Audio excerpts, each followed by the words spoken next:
Mari kita perhatikan hakikat dari serangan setan. Bagaimana cara setan menyerang kita? Maksud saya kita bisa saja berbicara tentang serangan iblis. Akan tetapi bagaimana persisnya serangan itu? Jadi, sangatlah penting bagi kita untuk mengetahui bagaimana caranya iblis menyerang kita, supaya kita bisa tahu bagaimana menangkal serangannya itu. Mengapa orang berlatih tinju atau bela diri lainnya? Apa bedanya antara orang berlatih bela diri dengan yang tidak? Dengan berlatih, Anda belajar bagaimana menggerakkan tangan untuk menghadapi serangan lawan. Anda belajar cara untuk menyerang balik. Dan lebih penting lagi, Anda belajar bagaimana mengantisipasi serangan yang dilakukan pihak lawan. Itulah tujuan dari pelajaran bela diri, latihan untuk mengantisipasi lawan. Jika Anda tahu apa yang dilakukan oleh lawan saat ia mengambil posisi tubuh tertentu, maka Anda akan tahu bahwa gerakan selanjutnya pasti begini atau begitu. Dan Anda sudah siap untuk menghadapinya. Tetapi jika Anda belum terlatih, maka Anda tidak akan tahu gerakan apa yang akan dilakukan oleh lawan. Dengan demikian, lawan akan mendapat keuntungan, apalagi jika ia cukup terampil. Sementara Anda tidak tahu apa-apa, ia akan menjatuhkan Anda. Jadi, sangatlah penting untuk mengetahui bukan saja fakta bahwa Anda akan dicobai. Tidak ada gunanya sekadar berkata kita akan diserang. Akan tetapi jika saya tahu dengan cara apa serangan itu akan datang, maka saya akan tahu bagaimana cara menghadapinya. Mari kita pelajari prinsip-prinsip serangan iblis. Pertama, menyalahgunakan hak sebagai anak Allah. Pertama-tama, apa yang dikatakan oleh iblis di Lukas pasal 4.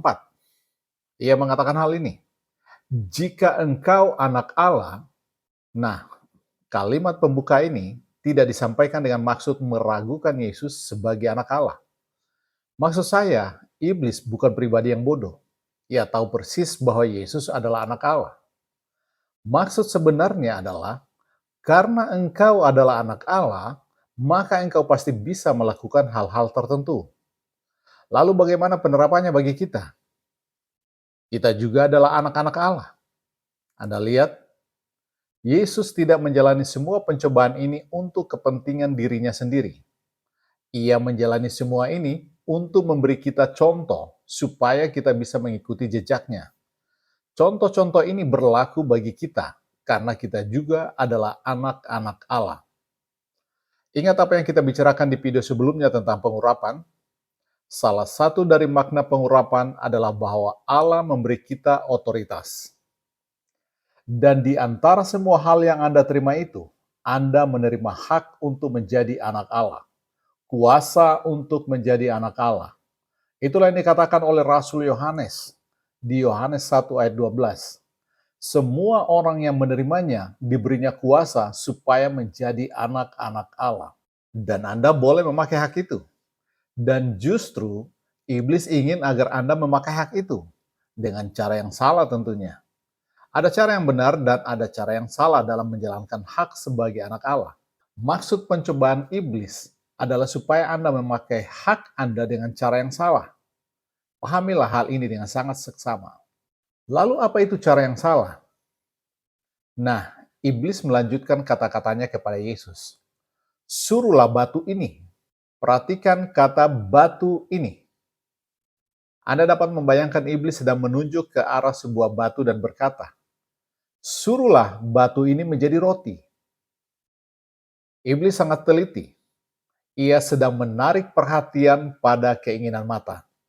Di sana ada sebuah batu, dan Anda sedang kelaparan. Suruhlah batu ini.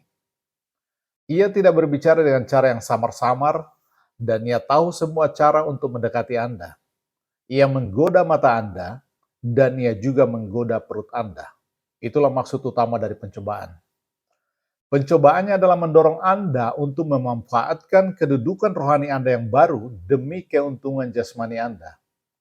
Perhatikan, demi keuntungan jasmani. Memanfaatkan kuasa rohani yang Anda peroleh dari pengurapan itu demi keuntungan materi. Dapatkan keuntungan materi darinya. Ini adalah suatu pencobaan yang sangat berbahaya. Iblis ingin mendorong agar daging kembali mendominasi roh, menjadikan daging sebagai dasar dari segala motivasi Anda. Dan jika Anda jatuh di dalam pencobaan yang ini, maka Anda akan jatuh kembali kepada keadaan Anda yang semula. Anda kembali ke dunia, masuk ke dalam perbudakan dosa lagi, Anda jatuh kembali ke dalam kendali daging. Ini adalah sebuah pencobaan yang sangat rapi dan halus dari iblis, menjadikan daging sebagai penentu dari semua tindakan Anda. Bukan itu saja, pencobaan yang dilancarkan oleh iblis bahkan lebih halus lagi. Ini adalah pencobaan untuk memanfaatkan kebutuhan jasmani yang normal sebagai dasarnya. Perhatikanlah baik-baik. Jika Anda merasa lapar, Anda tidak berdosa karena merasa lapar. Dan jika rasa lapar itu bukan dosa, maka kebutuhan untuk memuaskan rasa lapar itu juga tidak salah. Jadi godaan untuk makan jelas bukanlah dosa. Lalu logika yang disusunnya itu kemudian dilanjutkan seperti ini. Nah, sekarang kita sedang ada di padang gurun, dan di sekitar sini tidak ada toko roti, bukan? Juga tidak akan ada orang lain yang datang untuk menggendong dagangan serta menawarkan makanan. Jadi, jika engkau merasa lapar dan kebutuhan untuk makan adalah hal yang wajar, dengan cara apa Anda akan mendapatkan roti? Karena engkau adalah anak Allah, suruhlah batu ini menjadi roti. Perhatikan betapa iblis menyusun godaannya dengan landasan yang sangat masuk akal. Pencobaan untuk berbuat dosa itu tidak jelas sama sekali. Dan kita akan melihat bahwa inilah pencobaan yang paling berbahaya. Pencobaan yang berbahaya bukanlah pencobaan yang jelas-jelas mendorong kita untuk berbuat sesuatu yang jahat. Yang berbahaya itu adalah yang memakai hal-hal yang pada hakikatnya tidak berdosa untuk menarik secara perlahan kehidupan rohani Anda di bawah kendali hasrat dan kebutuhan jasmani. Sebagai contoh mengambil cara hidup di abad sekarang, bagaimana jika kita menempatkan karir di atas pelayanan kepada Allah? Lagi pula semua orang membutuhkan karir. Kita semua harus mencari nafkah. Jadi, tempatkanlah karir sebagai prioritas yang nomor satu.